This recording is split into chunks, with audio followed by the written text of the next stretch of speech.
lugarejo onde só moravam cristãos. Havia muita paz, muita harmonia. As famílias eram felizes, todos se davam bem. Então Satanás resolveu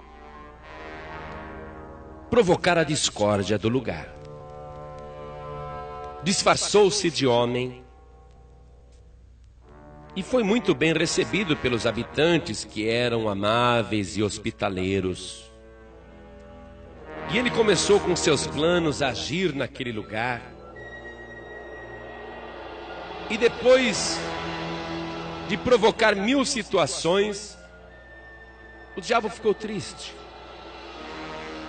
Porque todas as suas artimanhas e todos os seus truques pareciam sem efeito sobre aquele lugarejo cristão. Decepcionado, ele se retirou da cidade,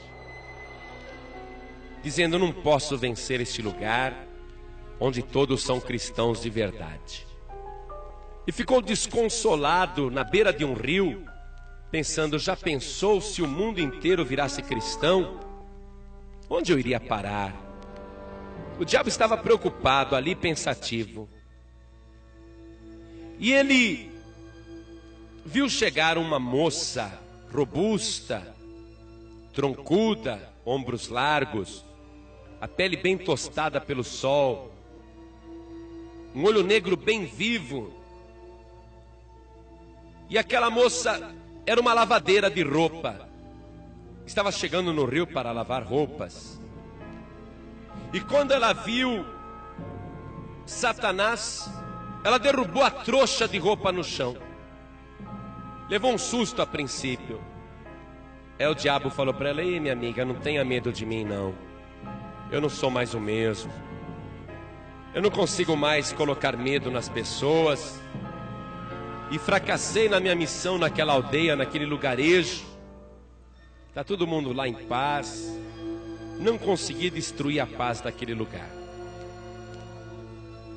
Aí a moça falou: é porque os seus métodos são muito antiquados, são obsoletos. Ela disse para Satanás: eu garanto que se eu for ali naquela cidade, eu viro aquela cidade de perna para o ar e transformo aquela aldeia, aquele lugarejo, num verdadeiro inferno. E o diabo falou para ela: imagina que você conseguiria. Eu que sou muito mais experiente e não consegui, você iria conseguir? E ela falou: é porque os seus métodos, eu já falei, são ultrapassados. O que você me dá se eu conseguir fazer isso? E o diabo falou para ela: eu te dou um caldeirão com 1000 moedas de ouro. Ela falou: fechado.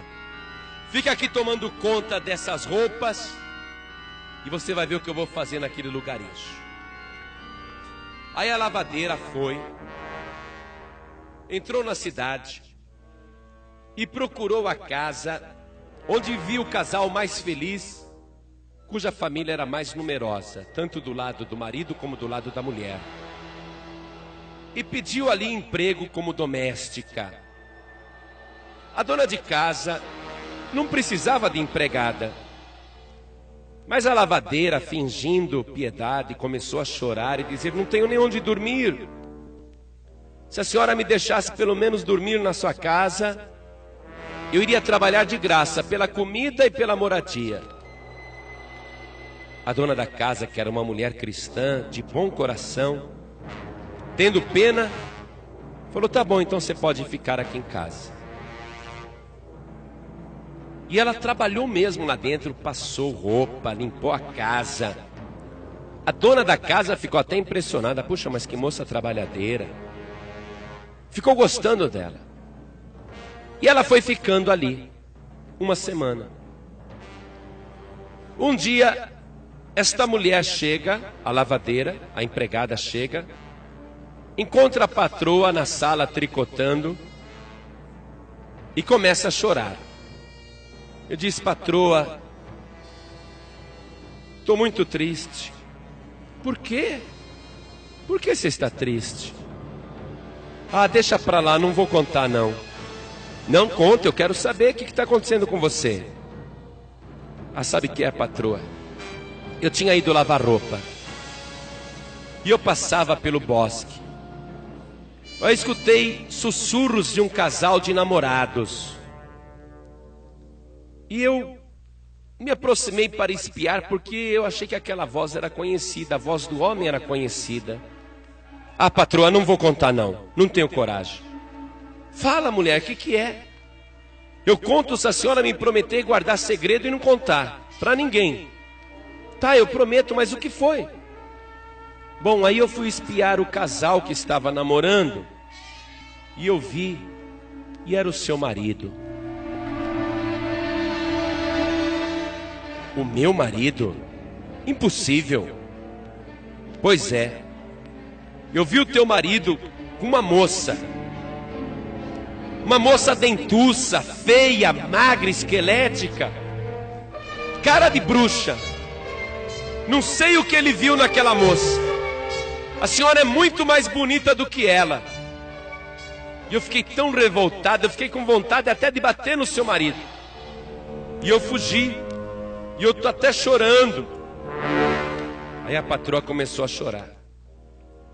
Eu vou conversar com meu marido. Não, se a senhora fizer isso, ele vai me despedir, ele vai me mandar embora. Não conte para o teu marido o que eu contei para a senhora. Mas olha, eu sei uma maneira da senhora reconquistar o seu marido e ele esquecer aquela feiosa e ele voltar a ser novamente apaixonado pela senhora. Eu sei de uma simpatia que, se a senhora fizer essa simpatia, o seu marido vai esquecer a outra e vai ficar apaixonadinho pela senhora. E a patroa, então, que era cristã, desesperada, querendo recuperar o amor do marido e querendo que ele esquecesse a amante, falou: ah, então me ensina, me ensina. E a empregada ensinou o seguinte: olha, hoje, quando o teu marido chegar do trabalho, a senhora prepara a janta dele normal e trata ele bem. Não deixe ele perceber nada. Seja bem agradável para ele, não conte nada. E à noite, quando ele estiver dormindo, a senhora pega uma navalha e a senhora corta um fio de barba dele, um fio de barba bem perto do pescoço. A senhora corta um fio de barba bem perto do pescoço e a senhora me dá esse fio de barba, porque eu vou fazer a simpatia que ele vai ficar apaixonado pela senhora e vai esquecer aquela feiosa. Mas isso funciona? A patroa perguntou: será que vai funcionar? Olha, faça isso direitinho, não deixe ele perceber. A hora que ele dormir, a senhora pega a navalha, corta um fio de barba branca, um fio bem perto do pescoço, e a senhora me dá, e eu vou fazer a simpatia, e ele vai ficar super apaixonado, vai esquecer a amante. E a patroa falou: tá bom, vou fazer isso. Apesar dela ser cristã, ela concordou. Quantas pessoas que se dizem cristãs estão fazendo macumba simpatia, hein? Veja só que história medonha. Veja como o diabo trabalha. Então a patroa concordou em fazer aquilo e não contar nada para o marido. A empregada então disse para a patroa: patroa, eu deixei um pouco de roupa lá no rio, vou voltar para buscá-las. E a patroa falou: pode ir. E a empregada saiu. E ao invés de ir para o rio, a mentirosa foi para o trabalho do marido da patroa. Ele era comerciante, tinha uma loja. E ela entra na loja do patrão com aquela cara de apavorada, de coitada. Patrão, patrão, preciso falar com o senhor. O que é? O que você está fazendo aqui no meu serviço? A patroa sabe que você veio aqui? Não, não sabe, nem pode saber. Mas o que aconteceu? Uma coisa muito grave que eu tenho que falar em particular com o senhor. Mas agora eu estou ocupado. Não, mas é muito grave, eu tenho que falar para o senhor. Sua vida corre perigo. Quando ela falou isso, o patrão quis saber os detalhes. E particularmente sussurrando, ela disse: sabe o que é, patrão? Eu estava fazendo a limpeza lá da casa. Aí eu escutei gemidos no quarto. Escutei sussurros.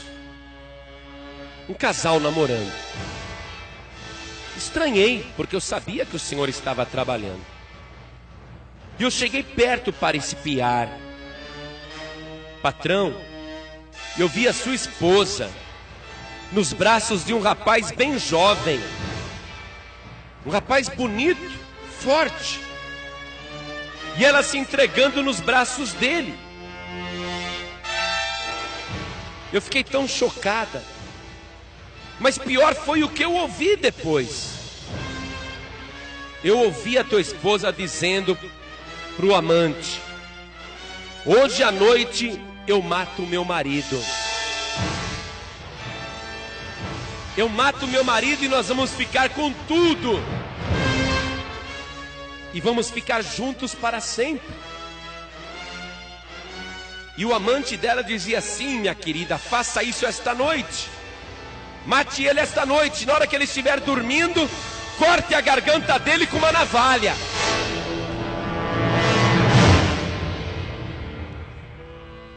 O homem falou: não é possível. O patrão disse: isso é impossível, minha esposa é apaixonada por mim. Minha esposa é uma mulher cristã, ela me ama. Olha, patrão, eu também não acreditei. Por favor, não conte nada para a patroa. Faça o seguinte então. Chega em casa, trata ela normal. Ela vai te dar a janta, o senhor janta e depois vai dormir. Mas não durma não. Finja que está dormindo.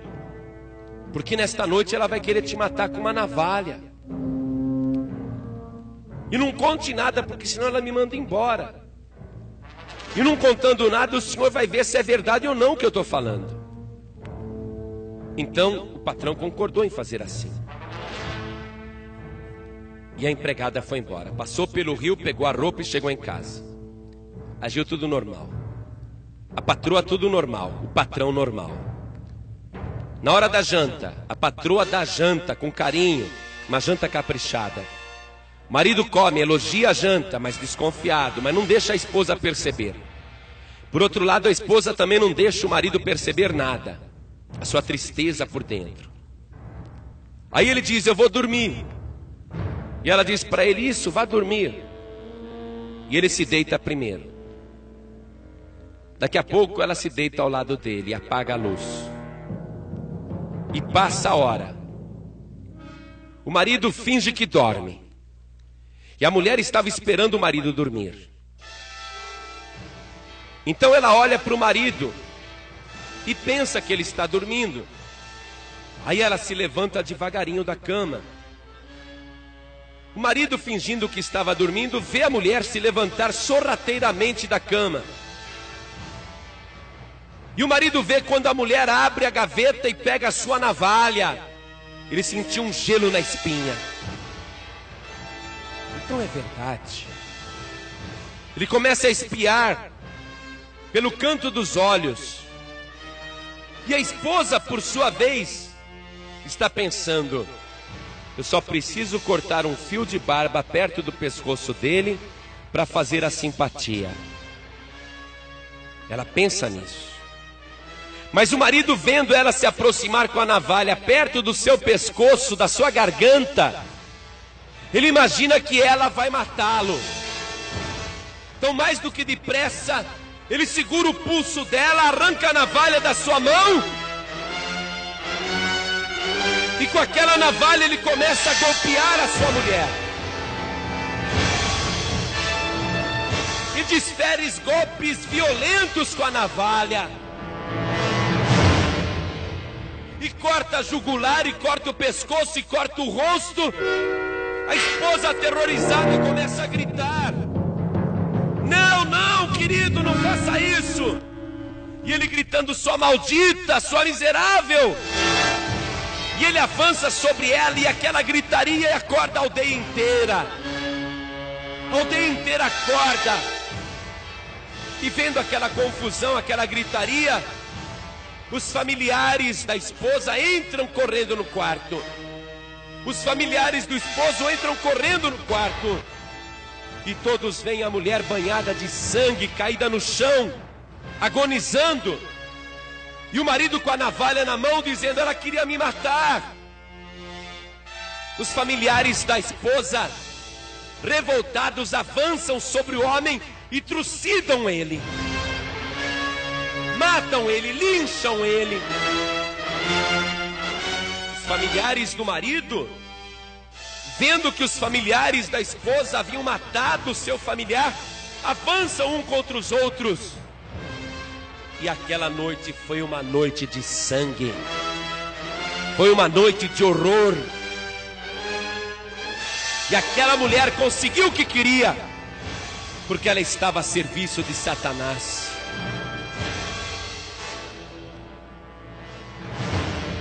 Onde se encaixa esta ilustração? Em São João 10:10. O Senhor Jesus disse: o ladrão não vem senão a roubar, a matar e a destruir. Esta é a missão de Satanás. E Satanás usa os seus agentes para lançar intriga, discórdia, cisânia, ódio, revolta, murmuração, contenda. Mas no mesmo versículo o Senhor Jesus diz: eu, porém, vim para que todos tenham vida e a tenham com abundância.